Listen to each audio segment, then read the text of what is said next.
In the new Caesar problem, this is the flag that is given. It is actually encrypted and we have to decipher it or decrypt it.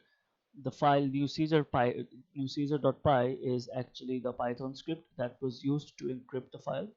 If we read this, if we find out how the encryption actually works, we can see that the flag was first encoded into its base 16 format, and then it is shifted a certain amount of positions, and that position is basically given by the key.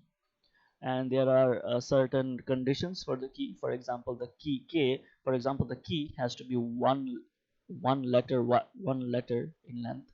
The length of the key basically has to be 1, and the key has to be in the alphabet array. So what is the alphabet array? It is basically an array from A through P. As you can see, it only includes the first 16 characters of the alphabet. So it is A, B, C all the way to P. Secondly, uh, shifting basically works as you would imagine. So if the key was A, each character would be shifted 0 amount of times. If it was B, it was shifted 1 time. C it would be shifted 2 times, and so on. And here's how the base 16 encoding works. Each character of the plain text is actually split into 2 characters over here, as you can see.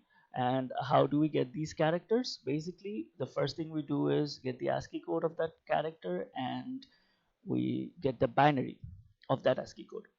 The next thing we do is we split that binary into 2 halves. The first 4 bits are the first and the last 4 bits are basically each mapped into the alphabet array, and then we get the corresponding character from the alphabet array.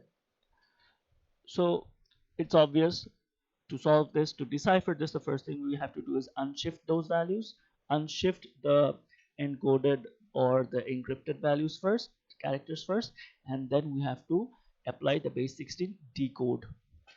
So I have already solved this.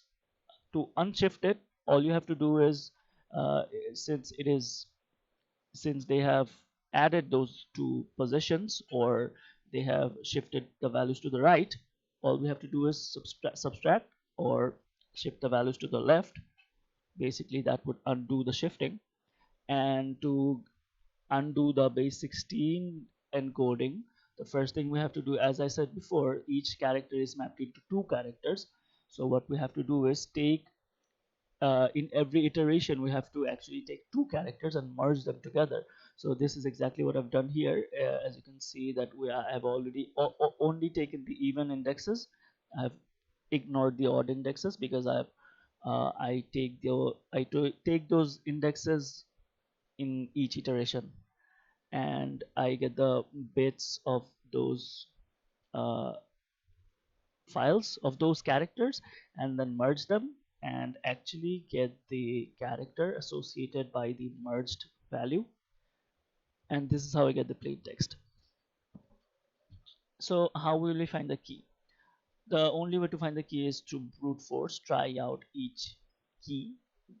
We know that the key is actually not that, the possible values of key is not that much, it's only 16.